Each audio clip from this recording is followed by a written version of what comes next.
Today we're going to do section 14, Growth of Democracy. It begins approximately 1870 with the end of the Concert of Europe, and it'll run to about 1914, which will be the start of the First World War. Now, during this period, we see a growth of industry, what is referred to as the Second Industrial Revolution. In here, we'll see in 1860 steel becoming the major construction product that replaces iron. The 1870s, electricity becomes a major source of power, and it will lead to new inventions like the light bulb by Thomas Edison, the telephone by Alexander Graham Bell, and the radio by Guglielmo Marconi. Transportation will improve in the 1880s with the electric streetcars and subways. In 1863, London's Underground was the first subway in the world, and it was steam-powered. In 1890, subway lines became electrified. Probably the most important invention during this time is the internal combustion engine, which would lead to airplanes and automobiles. Carl Benz of Germany will produce the first automobile. There it goes, slowly across the screen. It was the Velo. There we go.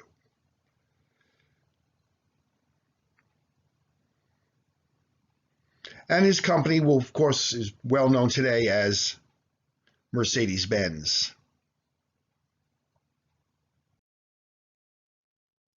Now, with all these new industrial revolution, we see many more workers. And of course, we saw a lot of problems in the working class, and we see them becoming more organized with labor unions. But one man is going to write about the working class in his theory called the Communist Manifesto, written by Karl Marx in 1848. Marx would write about the class struggle between the oppressor and the oppressed. The oppressor was the bourgeoisie, the middle class. They had the power. The oppressed was the proletariat. They were the working class who had none of the rights. The struggle would lead to a revolution where the bourgeoisie would be overthrown, and the revolution would produce a class-less society. Now, socialist political parties also appeared. Created by working class leaders, they would elect leaders who would enact reforms with democratic systems. In 1863, the German Social Democratic Party, the SPD, appeared and grew, and it still exists today. Of course, there was a period between 1933 and 1945 when it was shut down, when National Socialism under Adolf Hitler existed in Germany. Trade unions. Now, the British workers organized into trade unions. They worked to better the lives of the workers. By 1914, British trade unions had 4 million members. The next section we're going to cover is the national state and democracy. During the late 19th century, some European powers moved closer towards democracy, while others did not move at all. Some countries established constitutions, parliaments, and civil liberties. Great Britain, France, and Italy. We're first going to look at Great Britain. In 1871, Britain had a two-party parliamentary system. The government itself was divided into two houses, the House of Lords and the House of Commons. By this time, the House of Commons is where all the power was. The parties were the Liberal Party. They comprised the working class, and the Conservative Party, which was the upper middle class.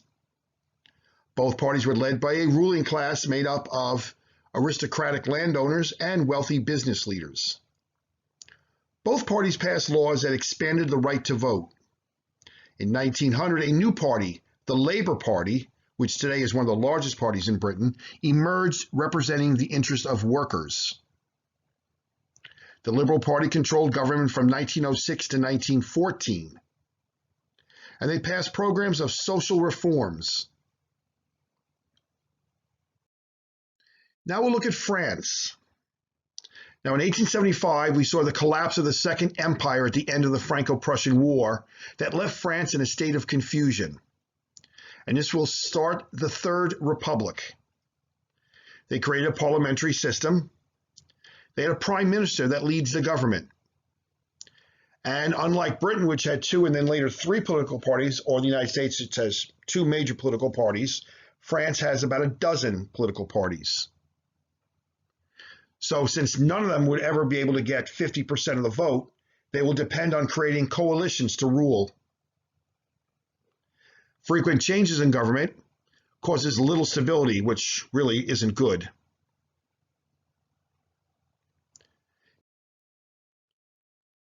Next, we'll look at Italy. Now, since unification, Italy is divided. In the north, we see industry, wealth, riches. In the south, it's agricultural, very poor. This divide actually continues today. The government is very corrupt and weak. Some countries develop differently. Very little democracy. Germany, Austria-Hungary, and Russia. We'll first look at Germany. After unification, Germany created a government, a two-house legislature. It was called the Reichstag, the lower house, which makes the laws. It was elected by the people. However, the emperor still controlled the government and the army. Chancellor Bismarck did all he could to keep Germany from becoming a democracy. He opposed any form of socialism. Kaiser Wilhelm I rules Germany, very conservative, but he dies in 1888.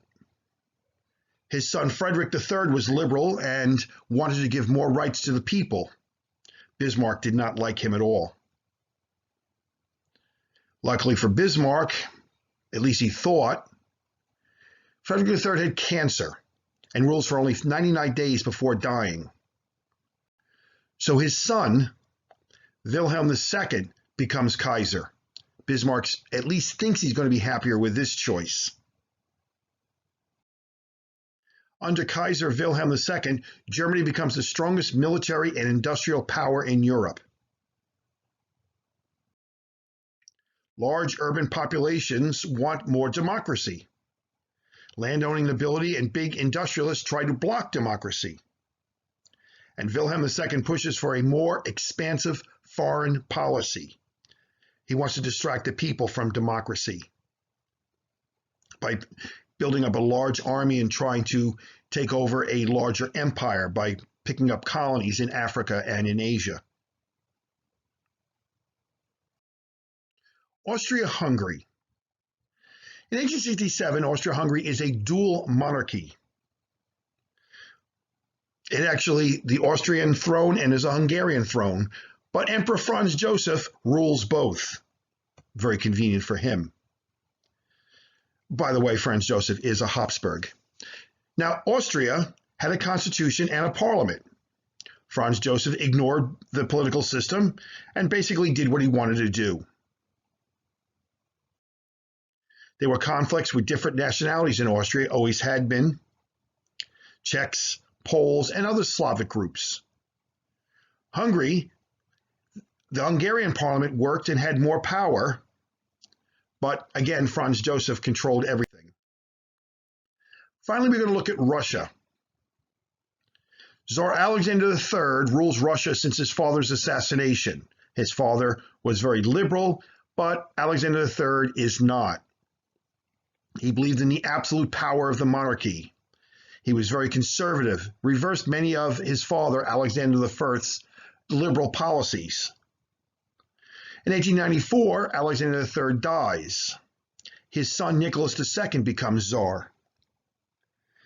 Nicholas also believes in the absolute power of the monarchy. However, the situation in Russia was changing. Nicholas failed to see that. Industrialization comes late, pretty much the 1890s. By 1900, though, Russia becomes the fourth largest industrial power. It was behind the United States, Germany, and Great Britain. Russia also develops an industrial working class, but living conditions were very poor. Secret socialist parties developed. They had to be in secret because they would have been arrested.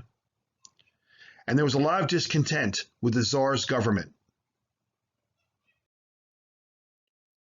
Finally, all the frustration with the Tsar's government comes to a head on January 22nd, 1905, on a day that became known as Bloody Sunday. Workers marched to the Tsar's palace in St. Petersburg to give a petition of grievances. It was led by a Russian priest, Father Georgy Gapon. Nicholas II was not at the Winter's Palace, but the Imperial Guard soldiers were. Someone ordered the Guard soldiers to fire on the crowd, killing hundreds.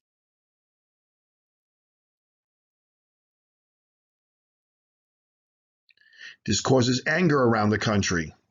Widespread strikes shut down industry. The country is paralyzed. Nicholas II is forced to grant civil liberties and create a legislature, which is called the Duma. Here we see a picture of one of their first sessions. However, it wouldn't be long before Nicholas II starts restricting the power of the Duma.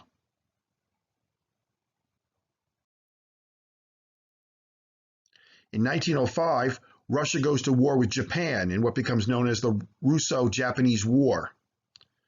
The Russian Baltic Fleet is forced to sail on an 18,000-mile, 7-month trip halfway around the world to the Pacific Ocean.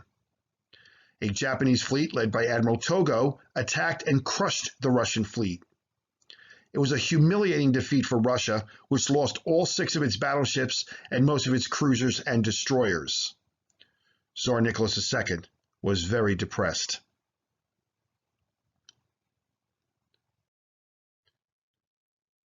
Well, this concludes the first section on the growth of democracy. I've included 6 questions here I'd like you to answer and upload into Google Classroom. I hope you enjoyed the video, and I hope you enjoy the rest of your day. Goodbye.